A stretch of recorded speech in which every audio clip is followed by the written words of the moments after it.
Good afternoon, everyone. How are you all doing today? That's nice.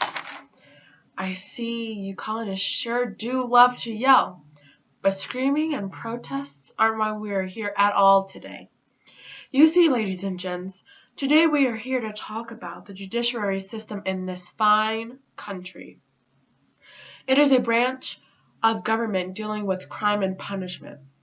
Is it better to have a small government and leave punishing to the people? I'm looking at you, Scarlet Letter Puritans. Would you rather have a big government and risk the tyranny of a king, like with my good old pal England? This is a big question, people. It'll determine the judicial fate of our country for centuries ahead. So let's ask some experts, shall we? I got some friends in the house who know all about this here subject. Introducing Thomas Jefferson.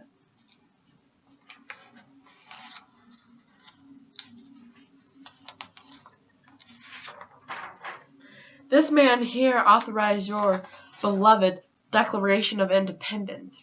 He stands for religious toleration and small central government. You fans out there for keeping your states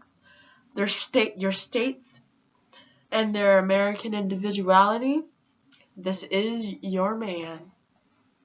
Hold your applause, people. We've got another guy here who needs some cheering. Give it up for Alexander Hamilton.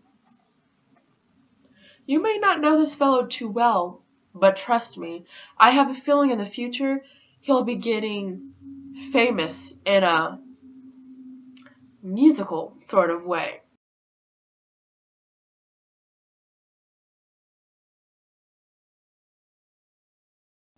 Alexander here is all for strong centralized government to keep you folks proud, protected, and paid for. How's that sound, ladies and gentlemen? So then, everyone, you're shaping this fine nation, and it wouldn't do you for your opinions to be unfairly swayed by one of these two guys up here. I've got some questions to ask these two about their beliefs, and once we've seen them out, I'll leave it up to you to judge how you think about their actions. Let's get started. First question goes to my friend TJ, who is against a big government.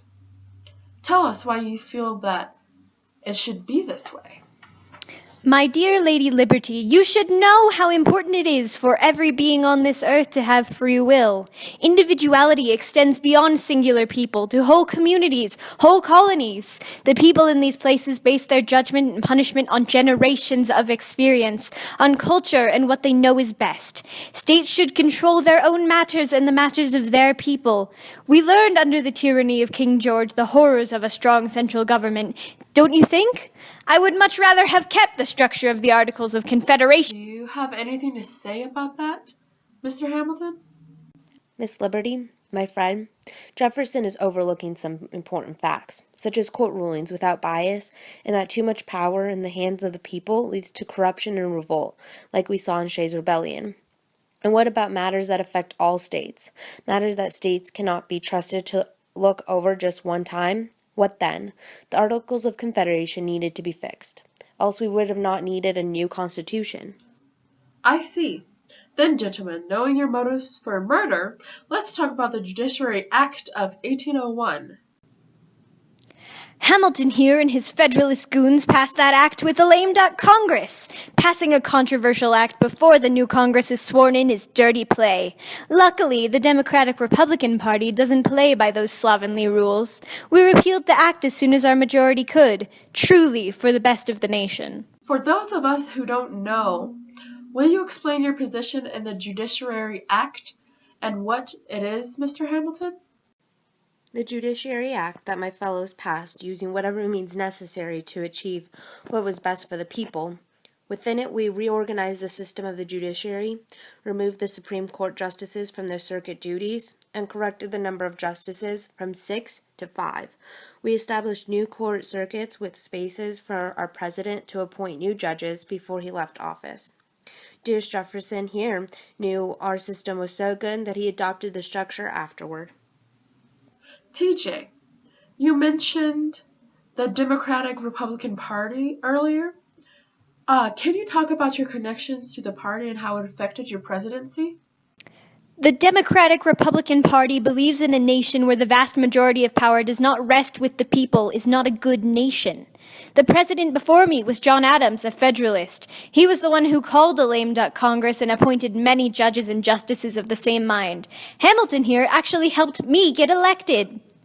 You see, everyone, the conflict between the Federalist and the Democratic Republican parties was founded in the debate over the need for a strong centralized government, as seen in the original disagreement between Federalist and Anti-Federalist after the ratification of the Constitution. The social impact of the Sedition Act in 1798 caused the parties to become more separate, and the political back and forth over the Judiciary Act of 1801 was the basis for federal court system today. Pretty serious stuff, you know? See you next week.